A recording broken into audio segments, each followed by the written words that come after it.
믿음이 연단된 자 나그네라는 제목으로 하나님 말씀 증거하도록 하겠습니다. 하나님은 은혜로 우리를 구원하시고는 우리의 믿음을 연단하셔서 그 믿음으로 하나님의 뜻을 이루게 하시는 하나님이십니다. 그걸 잘 보여주는 게 모세의 성장 이야기다라고 했습니다.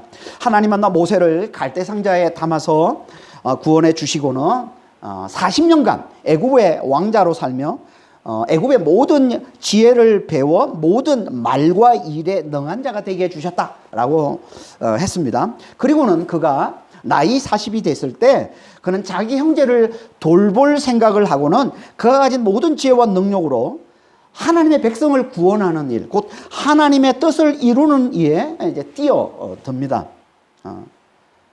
그러니까 그가 자기가 가진 그 힘, 자기의 힘으로 이제 하나님의 뜻을 이루려 했던 거죠. 하지만 하나님은 그걸 철저히 실패하게 만드십니다. 그래서 애굽의 왕자가 하루아침에 살인자가 되고 도망자가 되고 말죠. 하나님이 왜 그러셨다고요?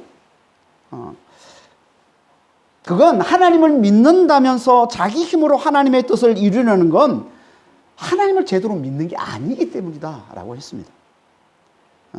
그건 하나님을 제대로 믿는 게 아니라 그건 자기를 믿고 자기를 높이는 거라는 거예요.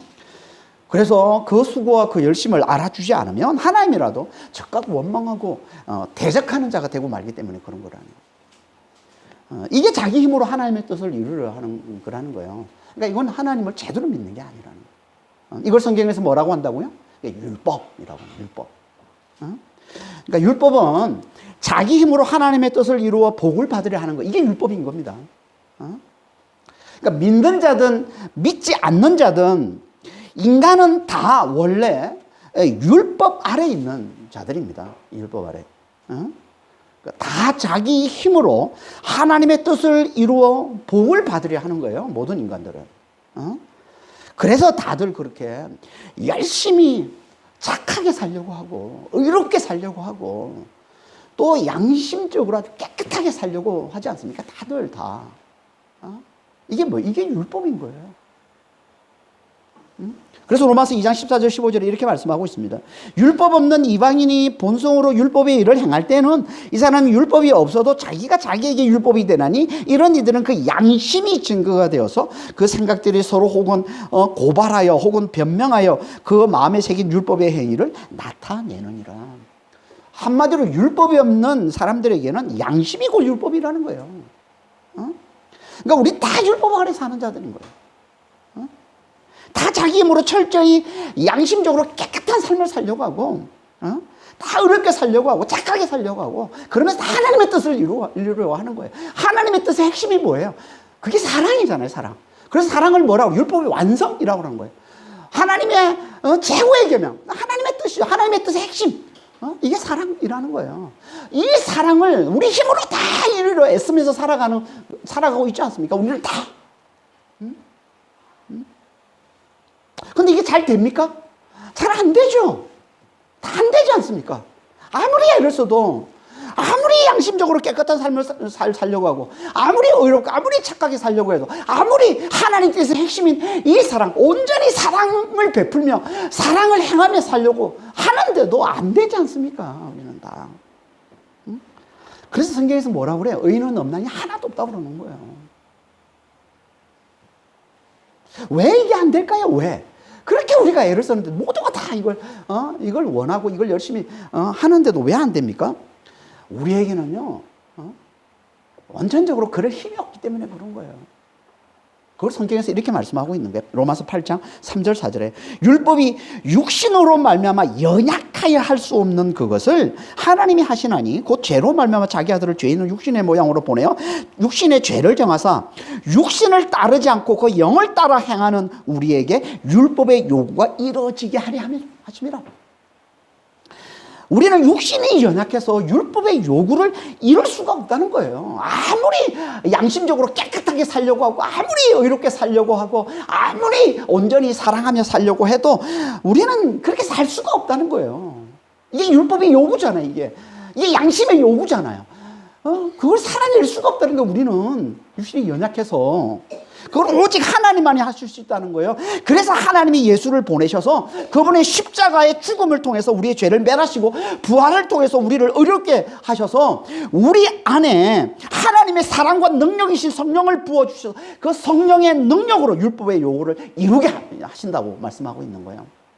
응? 율법의 요구를, 이 성령의 능력으로 율법의 요구를 이루게 하시는 거예요. 이 성령의 능력으로 우리가 양심적으로 깨끗한 삶을 살게 하시고 의롭게 살게 하시고 또 하나님의 이 뜻의 핵심인 온전히 사랑하며 살 수 있게 해주시는 거예요. 누가? 성령의 능력으로 사는 자들이. 그러니까 우리 정말 예수를 잘 믿고 우리 안에 사시는 이 성령의 이 능력을 잘 의지하는 자가 되셔야 되는 거예요. 그럼 대체 하나님이 우리에게 의롭게 살라, 착하게 살라, 서로 사랑하라, 사랑하며 사랑을 베푸며 살라는 이런 율법을 하나님 우리에게 왜 주셨을까요 대체? 살 수도 없는 우리에게. 그건요, 우리 힘으로는 절대 그 율법을 지킬 수 없음을 깨달으라고 주셨다는 거예요. 다시 말해서 우리 힘으로는 오직 죄만 내놓으며 살 수밖에 없는 자임을 잘 깨달으라고 주셨다는 거예요. 그래서 로마서 3장 20절에 그러므로 율법의 행위로 그의 앞에 의롭다 하심을 얻을 육체가 없나니 율법으로는 죄를 깨달음이라. 율법으로는 죄를 깨닫는 거야. 나는 절대 율법을 지킬 수가 없구나. 율법대로 살 수가 없구나. 하나님의 뜻을 이룰 수가 없구나. 절대 사랑하며 살 수가 없구나. 그걸 깨달으라고 주셨다는 거예요. 우리 힘으로는 죄만 내놓을 수밖에 없음을 깨달으라고. 이걸 깨닫게 되면 어떻게 될까요? 그때 비로소 우리는 하나님만을 굳게 붙들고 사는, 예수님만을 굳게 의지하며 사는 자가 되는 거예요. 그래서 율법을 또 뭐라고 그래요? 우리를 그리스도께 인도하는 초등교사다 이렇게 얘기하고 있는 거예요. 우리를 그리스도께 인도하는. 갈라디아서 3장 23절에서 25절입니다. 믿음이 오기 전에 우리는 율법 아래 매인 바 되고 계시될 믿음의 때까지 갇혔느니라. 이같이 율법이 우리를 그리스도께 인도하는 초등교사가 되어 우리로 하여금 믿음으로 말미암아 의롭다함을 얻게 하려 함이라. 믿음이 온 후로는 우리가 초등교사 아래 있지 아니하도다. 이 말은 무슨 말이에요? 예수를 제대로 믿는 자, 다시 말해서 우리 죄를 위해 죽으신 예수의 이 십자가의 사랑과 죽은 자 가운데 부활하신 그분의 부활의 능력과 그분이 하늘을 올라서 하늘과 땅을 다스리는 만유의 주가 되심을, 그리고 그분이 지금 성령으로 우리 안에 들어와 사심을 잘 알고 그걸 잘 의지하며 사는 자는 더 이상 자기 힘을 의지하려는 이 율법 아래 있지 않다는 거예요. 이제 더 이상. 그러니까 예수를 제대로 잘 믿는 자는 이제 더 이상 율법 아래 있지 않다는 거예요. 그런데도 우리가 여전히 율법 아래 있다는 건 뭘 얘기하는 거예요? 이걸 제대로 우리가 모르고 이걸 제대로 의지하지 않는다는 거죠. 우리가 그만큼 예수의 사랑과 능력을 잘 모르고 잘 의지하지 않는다는 거예요. 그 사랑과 능력으로 그분이 지금 우리 안에 들어와 사심을 우리가 잘 모른다는 거예요. 그래서 잘 의지하지 않고 있다는 거예요. 그러면 어떻게 되겠어요? 그러면 그만큼 우리 안에서는 여전히 자기 힘을 의지하라는 이 죄의 힘이 강력히 역사할 수밖에 없는 거예요. 이게 율법 아래 사는 거예요. 그러니까 예수를 믿으면서도 우리가 율법 아래 사는 이유는 그래서 그런 거예요. 우리가 제대로 예수를 믿으면 정말 예수님이 내 안에 들어와 그 하나님의 사랑과 그 능력으로 예수님이 내 안에 들어와 사심을 내가 잘 알고 잘 의지하는 자가 되면 우리가 더 이상 율법 아래 살지 않는 자가 되는데, 이걸 모르고 이걸 잘 모르고 이걸 잘 의지하지 않으니까 차라리 우리는 자기 힘을 의지해서 하나님의 뜻을 이루는 이 율법 아래 사는 삶을 살 수밖에 없다는 거죠. 그럼 대체 우리가 어떻게 해야 더 이상 율법 아래 있지 않고 예수를 굳게 잘 믿는 자가 될 수 있을까요? 어떻게 해야? 그러려면 율법 아래에서의 삶이 철저히 실패를 맛봐야 되는 거예요. 율법 아래에서의 삶이. 그래서 자기 힘으로 이스라엘을 구원하려는 모세가 그렇게 철저히 실패를 맛봤던 거예요. 그렇게 해서 그가 하나님의 사랑과 능력을, 신약으로 하면 예수님의 십자가의 사랑과 부활의 능력을 잘 알고 그걸 굳게 믿고 굳게 의지하게 되는 게 이게 믿음의 성장인 겁니다. 그러니까 우리도 믿음이 자라려면 먼저 율법 아래에서의 삶이 철저히 실패를 맛봐야 됩니다. 우리의 힘으로, 우리의 수고와 우리의 열심으로 우리 하나님의 뜻을 이루려 하는 양심적으로 깨끗한 삶을 살고 의롭게 살고 온전히 사랑하고 온전히 사랑을 베풀며 사는 이 삶을 열심히 살다가 이게 아니구나라는 이 실패를 우리가 철저히 맛봐요. 그렇게 해서 우리의 힘을, 자기의 힘을 의지하는 율법으로는 절대 하나님의 뜻을 이룰 수 없음을, 절대 의와 사랑을 이룰 수 없음을 잘 깨달아요. 오직 하나님의 힘으로만, 우리 안에 사시는 하나님의 힘으로만 우리가 하나님의 뜻을 이루고 이 의와 사랑을 이룰 수 있음을 우리가 철저히 깨닫는 자가 된다. 하지만 이게 쉽게 깨달아지는 게 아니라는 것이 깨달아지는 거예요. 우리는요 절대 자기 힘을 의지하는 이 율법을 쉽게 포기하지 못합니다. 쉽게 포기하지 못합니다. 우리 넘어지면 또 붙들고 넘어지면 또 붙들고 계속 붙들어요. 그렇죠. 계속. 뭘 보여주는 거예요? 그만큼 우리 안에 이 율법, 자기를 의지하는 이 힘이 그만큼 강력하게 우리 안에 자리 잡고 있다. 이 힘이 너무 강하게 자리 잡고 있다는 우리 속에. 그럼 그 힘을 빼려면 어떻게 해야 돼? 그만큼 오랜 시간과 연단이 필요한 거예요. 특히 세상에서 자기 힘을 많이 자랑하며 산 사람일수록 그 힘은 더 강하고 더 질깁니다. 그렇지 않겠어요? 세상에 살면서 어깨에 힘이 많이 들어간 사람일수록 그 힘을 빼는데 더 오랜 시간이 필요하고 더 많은 연단이 필요한 거예요. 더 강하고 더 힘이 더 질기기 때문에 그 힘이. 그걸 대표하는 자가 모세인 거예요. 그래서 모세가 40년간 광야 생활을 해야 했던 겁니다. 40년간. 그래서 40년간 애굽의 왕자로 살면서 누구보다 더 자기 힘을 자랑하게, 누구보다 어깨에 더 힘이 많이 들어간 삶을 살았기에, 그렇지 않겠어요? 애굽의 왕자는 얼마나 자신을 대단해 여기면서 대단시하며 살았겠어요? 얼마나. 그러니까 그 힘을 빼는데도 누구보다 더 많은 시간과 연단이 필요했던 거죠. 이게 모세의 광야 40년인 거예요. 하지만 또 이 40은 또 다른 의미가 있는데요. 그건 뭐냐면 40은 성경에서 한 세대, 또 우리 인생을 나타내는 숫자이기도 합니다. 이 40은. 그러니까 이 말은 우린 다 평생 자기 힘을 자랑하며 사는 자들이라는 거예요. 이게 모세의 애굽의 왕자 40년이 우리에게 보여주는 의미라는 거예요. 우리는 다 평생 자기 힘을 자랑하며 사는 자들이라는 거예요. 그러다가 하나님을 믿게 된 자들은 이제 평생 그 힘을 빼는 삶을 사는 자들임을 대표해서 보여주는 거예요. 이게 모세의 광야 40년이라는 거예요.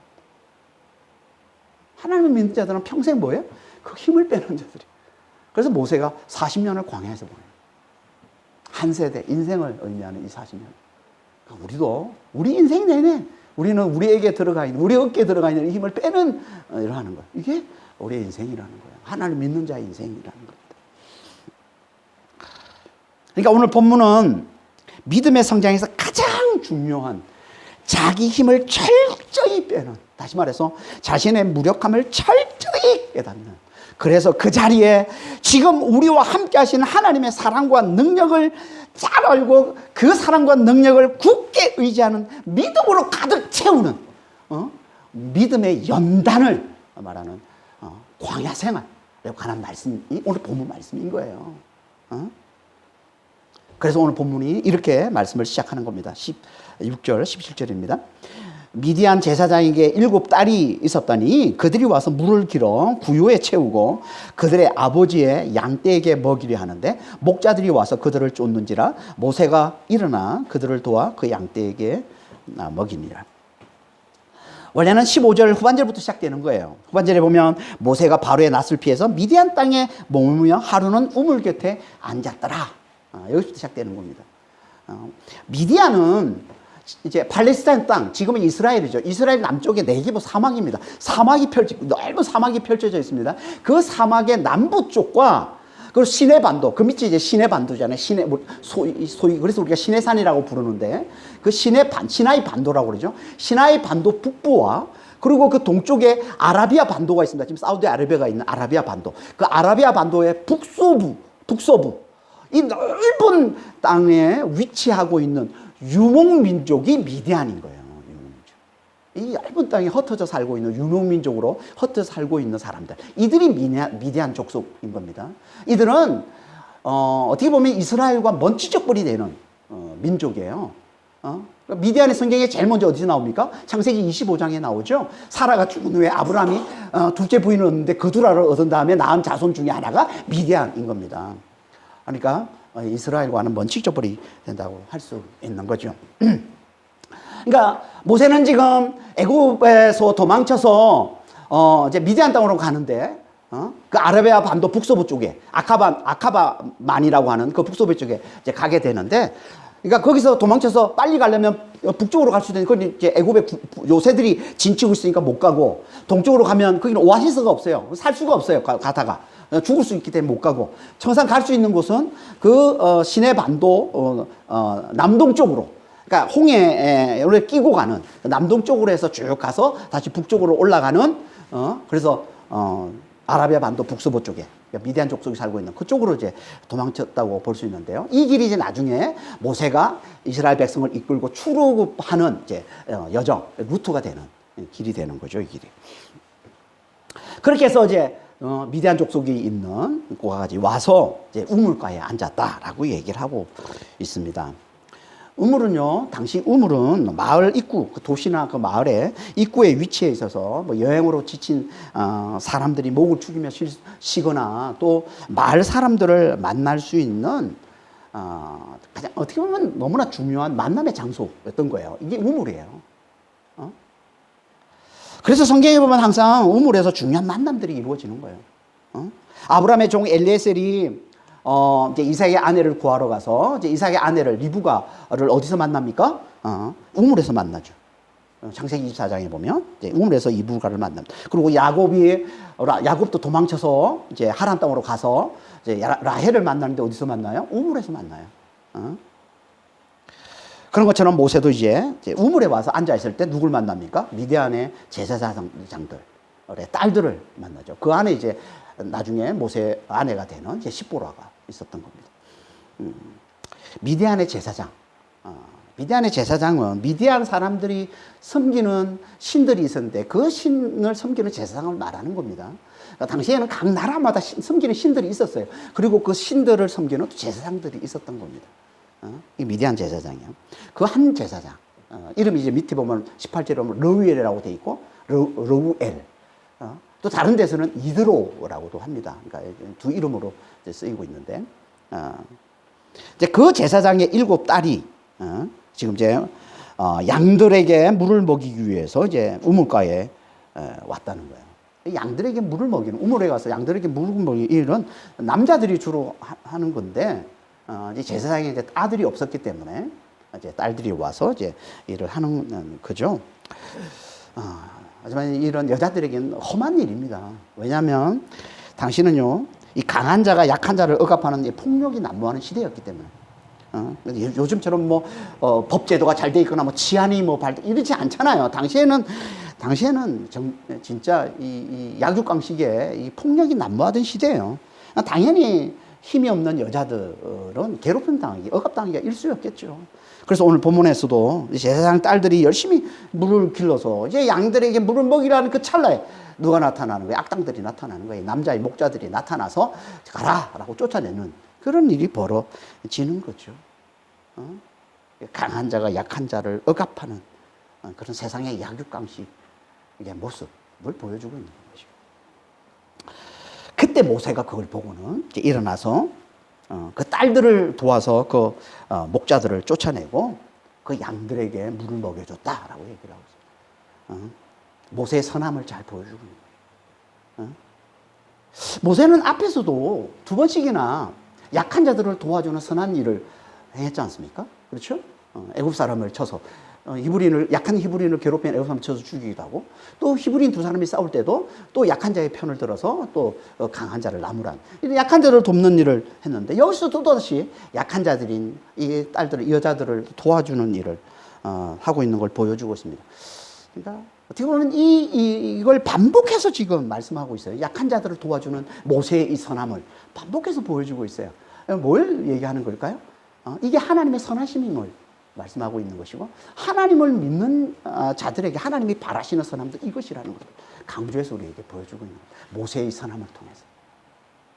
하나님의 선하심의 핵심은요, 세상의 억압에서 약한 자들을 지키고 보호하고 구원해내는 이웃사랑인 겁니다. 이웃사랑, 하나님이 최고의 계명, 하나님의 뜻의 핵심, 율법의 완성인 이웃사랑. 그건 뭐냐면 약한 자들을 구해주는 거예요. 약한 자들을 보호해주는 겁니다. 그래서 예수님이 율법사 와가지고 예수님에게 가장 큰 계명이 뭡니까? 라고 물어봤을 때 예수님이 마음을 다해 하나님을 사랑하고 이웃을 내 몸같이 사랑하라 라는 얘기를 하자, 그 율법사가 또 물어보죠. 그럼 제 이웃이 누굽니까? 이렇게 물어보죠. 이웃을 사랑하는 것이다 라고 얘기하자, 내 이웃이 누굽니까? 그럼 제가 열심히 한번 사랑해 볼게요. 그랬더니 예수님께 들려준 비유가 뭐예요? 그 유명한 선한 사마리아인 비유. 이웃 사랑이 뭔지를 예수님이 보여주는 비유가 선한 사마리아인 비유예요. 그게 누가복음 10장 30절에서 37절까지 말씀하고 선한 사마리아인 비유예요. 우리가 잘 알고 있죠. 어떤 내용인지. 예루살렘에서 여리고로 내려가는 길에 한 시간 거리, 그 차를 타고 한 시간 정도 갔던 것 같아요. 제가 성지순례 갔을 때. 꽤 먼 거리입니다. 예루살렘에서 이제 여리고까지 내려가는 거리가. 거기에 내려가다가, 그게 항상 강도들이 출몰하는 곳이에요. 그래서 그 길을 가다. 근데 강도들을 만난 한 유대인, 유대인이 강도를 만나서 거의 죽었다라고 그래요. 거의 죽었다. 강도를 만나서 거의 죽게 됐는데, 그 길을 지금 누가 갑니까? 제사장과 레인이 그걸 보고, 제사장과 레인은 유대인들이 존경하는 자예요. 당연히 사랑을 베풀어야 될 자들인 거죠. 근데 그들이 그걸 보고서 다 피해가고, 근데 그 길을 또 누가 갑니까? 사마리아인이 지나갑니다. 이 사마리아인은 유대인의 원수예요. 유대인들이 멸시하던 자예요. 그래서 유대인과는 원수지간이에요. 유대인들이 그 땅을 밟지도 않는다고 그래요. 들어가지도 않는. 근데 그곳에 있는 사람들이, 그 사람이, 강도를 만난 이 유대인을, 불쌍히 여겨 그를 치료하고 그를 데려다 여관에 데려가서 정성껏 돌봐줬다라고 얘기합니다. 그리고는 율법사에게 예수님이 대묻죠. 강도를 만난 자에게 이웃이 누구냐? 이렇게 물어봅니다. 그래서 자비를 베푼 자입니다. 너도 이와 같이 하라. 이게 이웃사랑이다라고 얘기하는 거예요. 그게 뭐예요? 강도를 만난 자, 곧 약한 자들을 불쌍히 여겨서 그들을 도와주고 그들을 구해주는 것. 이게 이웃사랑이라는 게, 이게 하나님의 선하심의 핵심이에요. 이게 이웃사랑이라는 거예요. 약한 자들을 돕는 것. 이걸 모세를 통해서 강조해서 보여주고 있는 거예요. 약한 자들을 돕는 게 하나님의 선하심임을 잘 보여주면서, 또 하나님을 믿는 자들이라면, 하나님이 나타내시는 이 선하심을 나타내야 되는데, 그게 뭔지를 잘 보여주고 있는 거죠. 그게 뭐라는 거예요? 약한 자들을 도와주는 거예요. 강한 자가 득세하는 이 세상에서, 강한 자의 폭력이 난무하는 이 세상에서 약한 자의 편이 되어주는 것, 약한 자와 함께하는 것, 약한 자를 지키고 보호해주고 약한 자들을 구원해내는 일을 하는 것. 이게 하나님이 기뻐하시고 하나님이 행하시는 하나님의 선하심이라고 말씀하고 있는 게 모세의 선함이라는, 약한 자를 도와주는. 하나님, 우리 삶도 우리가 하나님을 믿는 자라면 우리 삶에 나타나는 선함이 이래야 된다는 거죠. 약한 자를 도와주는 선함을 잘 나타내 보여주는 자가 되야 된다는 거예요. 그런데 그 선함을 자기 힘으로 내놓느냐, 아니면 하나님의 힘으로 내놓느냐. 다시 말해서 그 선함을 자기 힘으로 내놓고 자기를 생색내느냐, 자기를 높이느냐, 아니면 하나님의 힘으로 내놓고 하나님을 높이느냐. 이게 믿음의 성숙의 차이라는 거예요. 전자는 그 선함을 자기 힘으로 내고 자기를 생색내고 자기를 높이려 하는 것은 여전히 율법 아래에 있는 것이고, 그 선함을 하나님의 힘으로 내고 하나님을 높이는 자, 이게 믿음이 성숙한 자라는 겁니다. 모세는 아직 그걸 자기 힘으로 내놓는 자라는 거예요. 그래서 광야를 들어가기 전에 다시 한번 보여주는 거예요. 모세가 왜 광야를 들어가야 되는지를 이걸 통해서 다시 한번 보여주고 있는 거예요. 모세는 자기 힘으로 그 사람을 내놓는 자라는 거죠.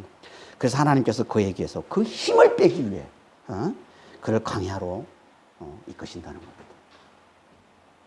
광야는 자기 힘으로는 살 수 없는 것을 말하는 거예요. 자기 힘으로는 아무것도 할 수 없는 거예요. 오직 하나님을 의지해야만 살 수 있는 곳, 이게 광야인 겁니다. 그렇잖아요. 광야는 메마른 땅, 죽음의 땅이라고 그러잖아요. 살 수 없는 곳이 광야인 거예요. 그 광야. 그러니까 하나님만 바라보고 하나님을 의지해야만 사는 것, 이게 광야인 거죠.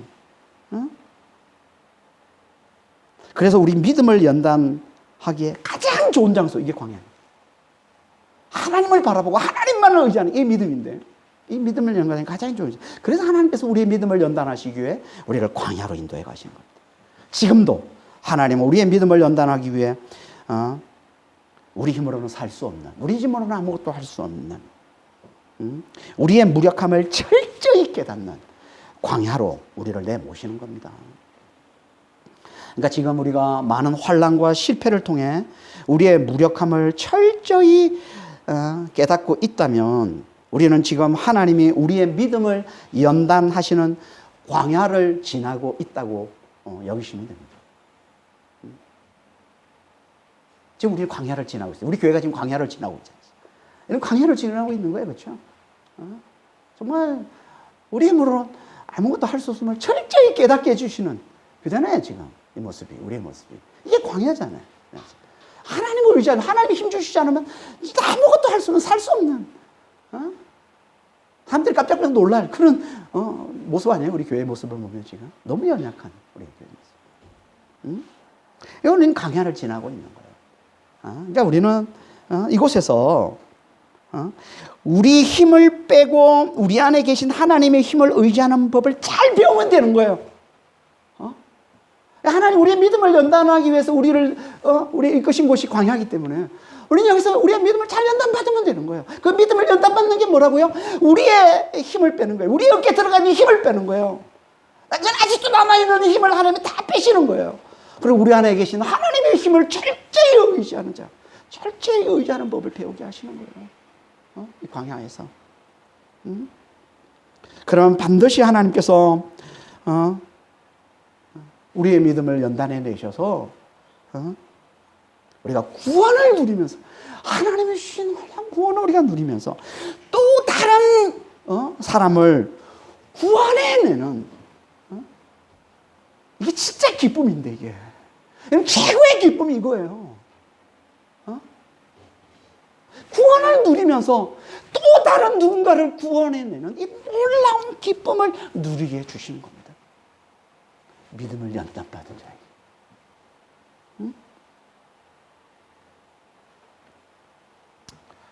그러니까 진짜 우리는 이 광야를 통해서 그걸 잘 자기 힘을 빼고 하나님의 힘을 의지하는 법을 잘 배워서 믿음이 연단받아서 하나님 우리의 주신 구원을 누리면서 또 다른 누군가를 구원하는 이 엄청난 기쁨을, 이 최고의 이 기쁨을 하나님 우리에게 주시는 가장 놀라운 기쁨을 우리가 잘 누리는 자가 되시면 됩니다. 이걸 말씀하는 게 모세의 광야 40년이에요. 그래서 이걸 압축해서 이렇게 말씀하고 있습니다. 18절에서 22절입니다. 그들의 아버지 르우엘에게 이를 때 아버지가 이르되 너희가 오늘은 어찌하여 이같이 속히 돌아오느냐. 그들이 이르되 한 애굽 사람이 우리를 목자들의 손에서 건져내고 우리를 위하여 물을 길어 양떼에게 먹였나이다. 아버지가 아들에게 딸들에게 이르되 그 사람이 어디에 있느냐. 너희가 어찌하여 그 사람을 버려두고 왔느냐. 그를 청하여 음식을 대접하라 하였더라. 모세가 그와 동거하기를 기뻐하며 그가 그의 딸 십보라를 모세에게 주었더니 그가 아들을 낳으며 모세가 그의 이름을 게르솜이라 하여 이르되 내가 타국에서 나그네가 되었음이라 하였더라. 모세의 도움을 받은 제사장의 딸들은 너무 기뻐서 이제 모세가 있다는 걸 잊어버리고 이제 아버지 제사장 르우엘에게 달려가서 애굽 사람이 우리를 구해줬다라고 하면서 그 소식을 이제 전하자 이제 루벨이 왜 그 사람을 두고 왔느냐 하면서 빨리 데려와라 하고는 이제 그를 환대해 줬다는 거예요. 그리고는 이제 딸 시보라와 이제 결혼을 시켰고 그래서 그에게 아들이 태어났다라고 얘기를 하고 있습니다. 이게 끝이에요. 이게 모세의 광야 40년. 이게 모세의 광야 40년의 전부라는 거예요. 너무 간단하죠. 그렇죠? 이게 성경의 기록 방식이에요, 이게. 성경은 항상 아무리 긴 시간이라도 중요한 사건만 언급하고 다 생략합니다. 중요한 사건만 언급하고 다 생략하죠. 여기서도 마찬가지예요. 그 모세의 광야 40년을 압축하는 중요한 사건 하나만 딱 기록하고 다 생략하는 거예요. 그게 뭐예요? 여기서 그 모세의 광야 40년을 압축하는 중요한 사건이 뭐예요? 모세가 아들을 낳았는데 그 아들의 이름을 게르솜이라 지었다는 거예요. 그 게르솜의 뜻이 뭐라고요? 타국에서 나그네가 되었다. 타국에서 나그네가 되었다. 이게 모세의 광야 40년을 압축하는 말씀입니다. 그래서 사도행전 7장 29절 30절에서도 이걸 더 압축해서 이렇게 말씀을 하고 있는 겁니다. 모세가 이 말 때문에 도주하여 미디안 땅에서 나그네가 되어 거기서 아들 둘을 낳으니라 40년이 참해. 이게 모세의 광야 40년이에요. 뭘 얘기하는 거예요? 나그네가 되었다는 거예요.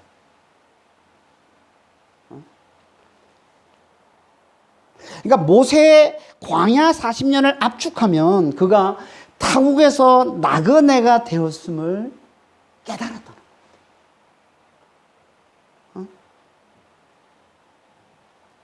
이건요, 그가 미디안에서 결혼해서 아들을 낳아 살면서도 그 자신이 그 땅에서 나그네임을 깨달았다라는 뜻도 되지만 더 넓게 보면 이건요, 왕자로 살았던 애굽에서도 자기가 구원해 주려 했던, 도우려 했던 그 히브리 사람들에게도 자신이 나그네임을 깨달았음을 말하는 거예요.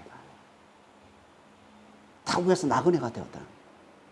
외국 사람이 되었다는 거예요. 낯선 사람이 되었다는 거예요. 그러니까 이건 미디안에서도 애굽에서도 그 어디에서도 자기 고향이 없는, 자기 집이 없는 자가 되었음을 깨달았음을 얘기하는 거예요. 이 말은 곧 자신이 세상에서 가장 무력한 자임을 깨달았음을 말하는 거예요. 이게 나그네가 된 겁니다. 성경에서 말하는 나그네는요, 지금 우리가 생각하는 나그네와는 완전히 다른 겁니다. 지금 우리는요, 나그네 그러면 대단히 낭만적으로 생각해요. 저게 부러워해요, 오히려. 지금은 세계화 발달되고, 지금 인권이 발달하고, 뭐 치안이 발달되어 있기 때문에, 지금은 뭐 외국을 떠도는 이런 나그네, 오히려 부러운 사람들이죠. 그런 사람들은 어떻게 돈이 많았을 사람들이 이렇게 맨날 돌아다니고,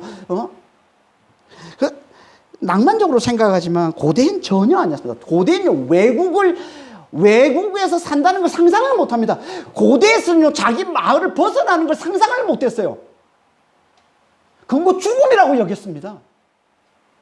여러분 이걸 이해해야 돼요. 지금 사고로 이거 이해하면 안 돼요. 여러분 옛날에도 제가 어릴 때만 해도요. 지금 어른들을 보세요. 어른들은 자기 마음을 벗어나면 죽은 줄 알아요. 외국 타지는 어떻게 살아. 타지에 나간 사람들은 항상 걱정해요. 죽을까 봐. 이게 옛날 사람들의 사고방식이에요. 고대는요 더 그랬습니다. 자기 태어나서 자기 말에 살다 자기 말에 죽는 게 대부분의 사람들이에요. 그 마을을 벗어나면 죽음이라고 여겼던 거예요.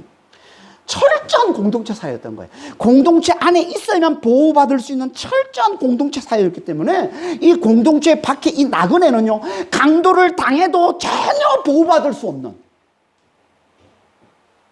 자기 고향 공동체에 벗어나서 강도를 그거는 누구도 보호해주지 않아요. 보호받을 수가 없는 존재. 가장 무력한 자인 거예요. 이게 나그네. 고대 나그네. 그래서 창세기 강해 때 자세히 우리가 살펴봤지만 아브라함이 애굽에 내려갔을 때 나그네 했잖아요. 애굽에 내려가서 어떻게 해요? 아내 사라를 누이라고 속였잖아요. 누이라고. 그 아들 이삭도 마찬가지죠. 그랄 땅. 자기가 살던 땅에서 아니에요. 그랄 땅에 들어갈 때 자기 나그네가 있을 때 그 땅 사람들을 두려워서 아내를 누이라고 속인 거. 왜 그래요? 당시의 사람들은요, 여자가 이쁘면, 아내가 이쁘면 그 아내를 취하기 위해서 그 남편을 죽이는 일들이 다반사였기 때문에, 나그네는 당연히 누구도 보호해주지 않는 존재였기 때문에 얼마든지 자기를 죽일 수 있다고 여겼기 때문에 그걸 속인 거예요. 누이라고. 응? 그게 당시 사회란 말이야. 나그네는요, 늘 목숨이 위태로운 그런 삶을 살았던 자가 나그네입니다. 그러니까 당시 나그네는 지금 홈리스와 비슷한, 아니 홈리스보다도 훨씬 더 못한 세상에서 가장 무력한 자를 말하는 거예요. 이게 나그네. 모세는 지금 그가 광야 미디안에 살면서 이걸 철저히 깨달았다. 나는 나그네구나. 나는 다윗은 나그네구나. 이 땅이 다 타국인 것이고 외국인 것이고 나는 나그네로 사는 거구나. 이 세상에서 난 나그네 같은 존재구나. 어디서 보호받지 못하는 너무나 무력한 존재구나. 이걸 깨달았다는 거예요. 이 말은 그것도 무슨 말이에요? 하나님을 의지했으면 살 수 있는 존재구나. 이걸 깨달았다는 거예요. 그래서 철저히 하나님만을 의지하는 존재가 됐음을 말하는 거예요. 이게 나그네입니다. 그래서 히브리서 11장 21절에 그가 나그네 된 것을 이렇게 말씀하고 있는 거예요. 믿음으로 애굽을 떠나 왕의 노함을 무서워하지 아니하고 보이지 아니하는 자를 보는 것 같이 참았다. 보이지 아니하는 자가 누구예요? 하나님이시죠.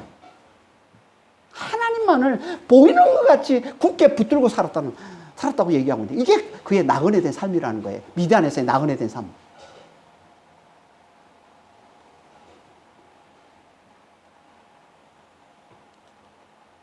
하나님 우리도 이렇게 이 땅에서 나그네의 힘을 정말 잘 깨닫는 자가 되기를 하나님 원하시는 거예요. 이 땅에서. 그래서 보이지 않는 하나님을 굳게 의지하는 자. 다시 말해서 진짜 우리의 고향, 우리의 본향인 그 하늘을 간절히 사모하며 사는 자 되기를 우리 하나님 간절히 원하시는 거예요. 그래서 히브리서 11장 16절에 이렇게 말씀하고 있는 거예요. 그들이 이제는 다 더 나은 본향을 사모하니 곧 하늘에 있는 것이나 이러므로 하나님이 그들의 하나님이라 일컬음을 받으심을 부끄러워하지 아니하시고 그들을 위해 한성을 예비하셨느니라. 우리가 이 땅에서 나그네요. 우리의 본향은 하늘에 있음을 고백하고 그 하늘에 있음을 알고 그 본향을 사모하는 자가 하나님께서 당시 그들의 하나님 되심을 부끄러워하지 않고 철저하게 그들의 하나님이 되게 해주셔서 그들을 위한 성, 이게 천국이, 이게 하나님 나라에 우리가 영원토록 살아갈 그날을 예비해 주셨다고 얘기하는 거예요.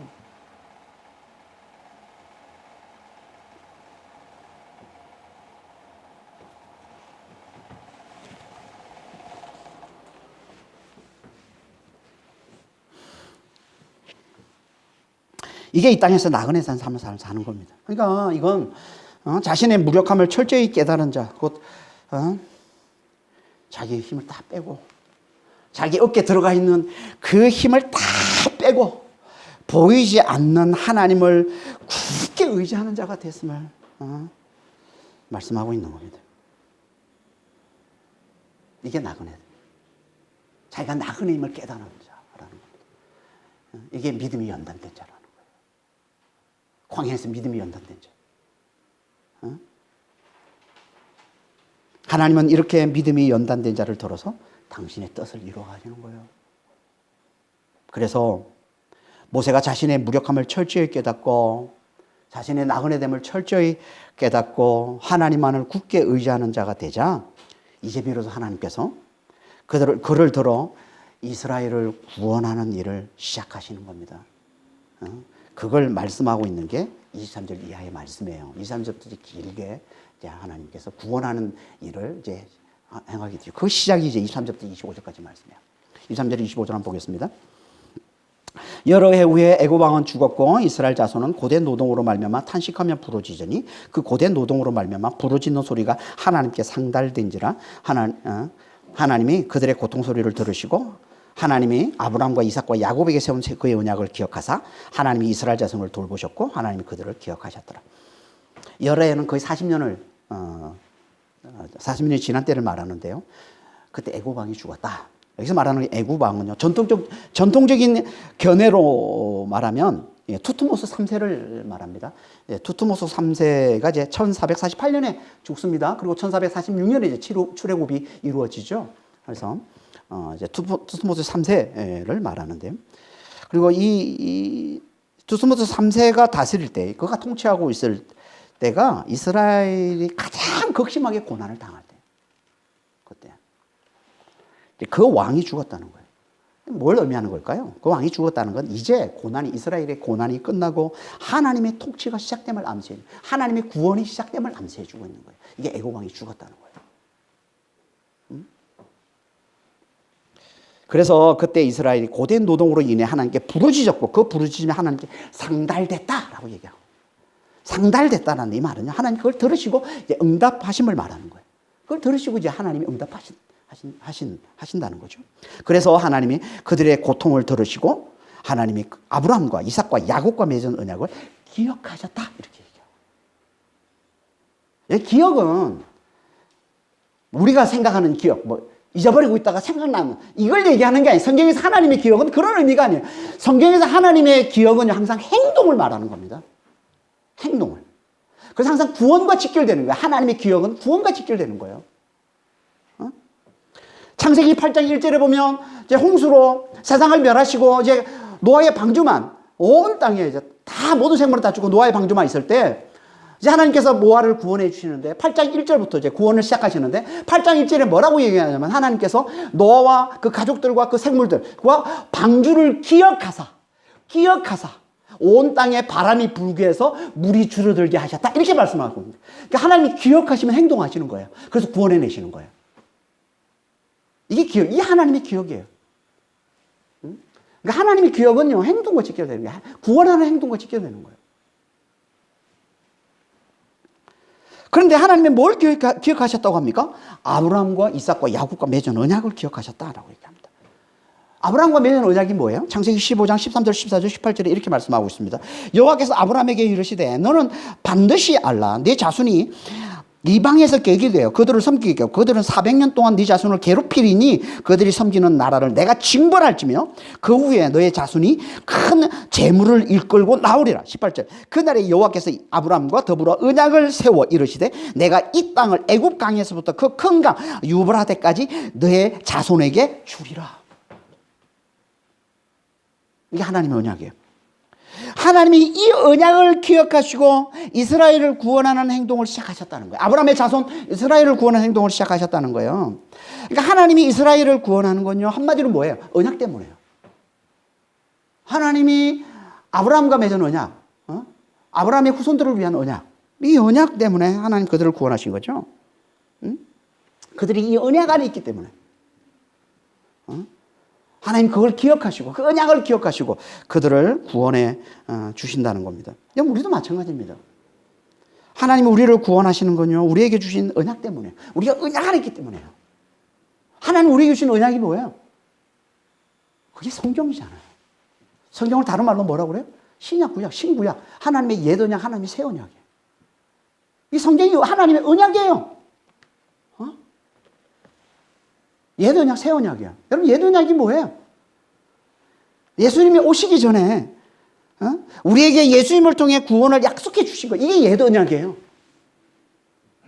메시아를 보내서 예수님을 보내서 반드시 구원하겠다고 약속해 준 게 옛 언약이잖아요. 새 언약은요, 그 약속의 성취로 예수님이 오셔서 이미 영으로 구원하셨고 장차 몸의 구원을 주실 걸 약속하신 거예요. 이게 새 언약이에요.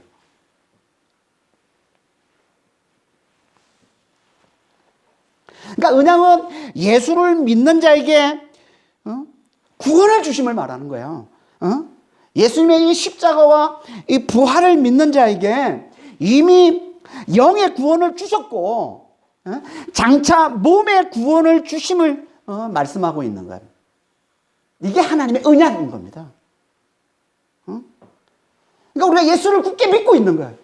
그럼 우리가 언약 안에 있는 거예요. 그게 언약에 있는 거예요. 우리가 이 언약을 굳게 붙들 때 하나님 반드시 그걸 기억하시고 우리를 반드시 구원해 내신다는 거예요. 그 첫 행동이 뭐라고요? 그게 25절이에요. 25절에 뭐라고 되어 있습니까? 하나님이 이스라엘 자손을 돌보셨고 하나님이 그들을 기억하셨더라. 이게 첫 행동이에요. 여기 정확하게 번역을 하면요, 이 말은 직역하면 이런 거예요. 하나님께서 이스라엘을 보시고 아셨다, 이런 말이에요. 이게 직역이에요. 하나님 이스라엘을 보셨고 아셨다. 하나님 이스라엘 보셨어요.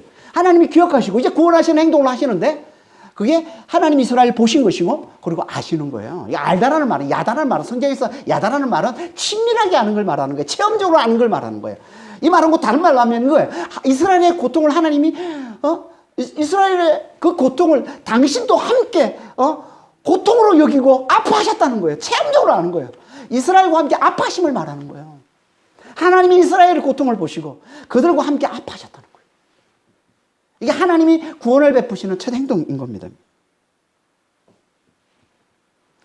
하나님의 언약을 기억하시고 행하시는 첫 행동. 지금도 마찬가지입니다. 우리가 예수를 믿고 고난 가운데 부르짖을 때 하나님은 언약을 기억하시고는 먼저 우리와 함께 아파하시면서 우리를 구원해 내시는 일을 시작하시는 거예요. 우리와 함께 아파하시면서. 그러니까 우리가 힘들 때 하나님도 함께 힘들어하세요. 하나님도 함께 아파하세요.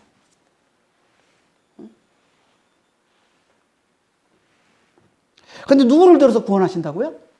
믿음이 연단된 자, 나그네를 들어서 하나님 구원하시는 겁니다.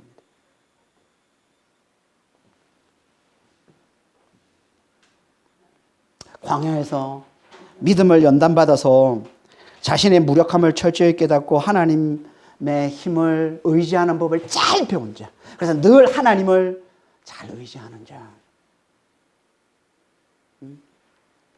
이들을 들어서 하나님은 고통 가운데 있는 자, 부러지는 자, 그들을 구원해 내신다는 거예요. 그러니까 우리는 정말 광야에서 하나님 우리에게 붙여주신 광야에서 정말 믿음을 잘 연단받는 자가 되셔서 우리의 무력함을 철저히 깨닫고 우리 어깨에 들어가 있는 힘을 정말 철저히 다 빼내고 그래서 우리 안에 계신 하나님, 이 하나님의 힘, 이 성령의 능력 그걸 잘 의지하는 자가 되셔서 늘 성령의 능력을 잘 의지하는 자가 되셔서 우리가 영으로 이미 구원을 받은 자잖아요. 성령 안에서 이미 그 구원을 누리면서 또 다른 사람들을 구원하는 약한 고통 가운데 세상의 억압 가운데 고통 가운데서 부르짖고 있는 연약한 자들, 약한 자들 그들에게 정말 구원의 손을 내밀고 그들을 도와주고 그들을 구원해내는 하나님과 공동 구원자가 되는 이 엄청난 축복을 누리는 자가 되기를 우리 하나님은 원하시는 겁니다. 이게 성숙한 믿음의 사람이에요. 광야에서 훈련을 제발 잘 받으셔서 믿음의 연단을 잘 받으셔서 이렇게 정말 하나님 주신 구원을 누리면서 또 다른 사람들을 구원해내는 이 엄청난 깊이, 이 엄청난 축복을 잘 받아 누리는 믿음의 사람, 믿음이 성숙한 사람이 다 되시길 예수님으로 축원합니다. 기도하겠습니다. 하나님 아버지, 우리는 하나님을 믿는다고 하면서도 여전히 정말 자기 힘으로 하나님을 뜻을 이루려 하는 자기 힘으로 의롭게 살고 자기 힘으로 정말 온전히 사랑하려고 애쓰며 사는 아버지 하나님, 정말 이 율법 아래 있는 정말 연약한 믿음의 사람임을 정말 주님 앞에 고백합니다. 그래서 자주 주님께서 우리에게 이 믿음을 연단하시기 위해서 정말 우리의 삶 가운데 광야를 붙여주시는 줄 압니다. 주님, 이 광야를 지나는 동안 정말 믿음을 잘 연단받는 자가 될 수 있도록 자기의 힘을 철저히 빼고 정말 우리와 함께 하시는, 우리 안에 들어와 사시는 정말 하나님의 힘을 잘 의지하는, 성령의 능력을 굳게 잘 의지하는 아버지 하나님, 정말 믿음이 연단된 자, 정말 나그네가 되어서 정말 주님께 잘 쓰임받는 자가 될 수 있도록 또 다른 누군가를 구원하는, 연약한 자들을 구원하는, 정말 고통 가운데 부르짖는 자들을 구원하는 정말 하나님의 공동 구원자의 사명을 잘 감당하는 그런 아버지와 믿음이 성숙한 나그네가 되는 그런 교회가 될 수 있도록 주여 저희를 축복해 주시고 주님 인도하여 주시옵소서. 감사하며 우리 주 예수 그리스도 이름으로 기도합니다. 아멘.